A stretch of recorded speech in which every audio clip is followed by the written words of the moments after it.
Hi kids, it's great to be with you. We're really excited to let you know that we will be doing a video series on the fruits of the Spirit. And Adrian's going to tell us a little bit more about it. So you might ask immediately, what do you mean by fruits of the Spirit?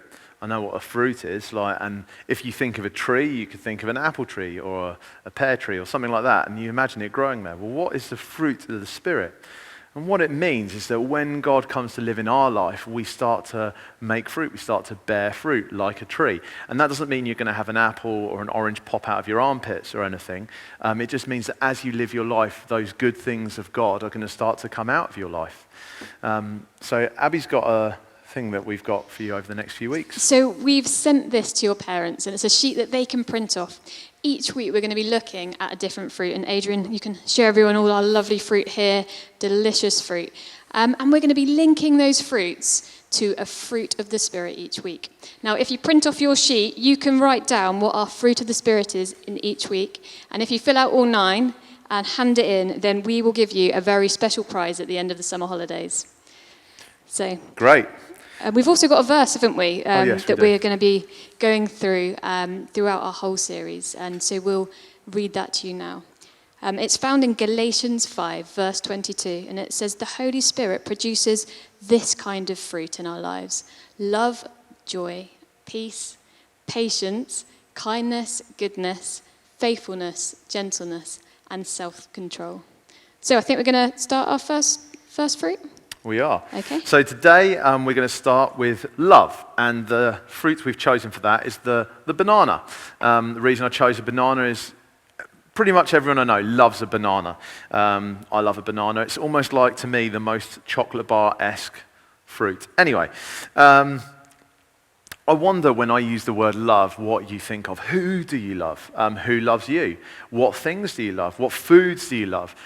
We use the word love for loads of different things these days. And sometimes I think the word has become, maybe we just throw it at everything, but it's got a much deeper meaning. In Colossians 3:14 it says this: and over all these qualities put on love, which binds them all together in perfect unity.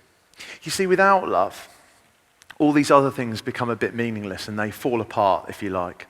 So let's take an example. So imagine one day that you are at home and your parents come in and they say, we're going to bake a cake. You'd be like, yes, come on, cake time. And you get all the ingredients out and you start mixing them together. And then as you come to the sugar, your parents go, no, we're not using sugar today. You'd be like, what? We're not using sugar in a cake? The whole point of a cake is that I have sugar in it. Why would you take the sugar away? Well, life is a bit like that. That without love, life is like a sugarless cake. It doesn't have the meaning or the purpose or the enjoyment that it's meant to have.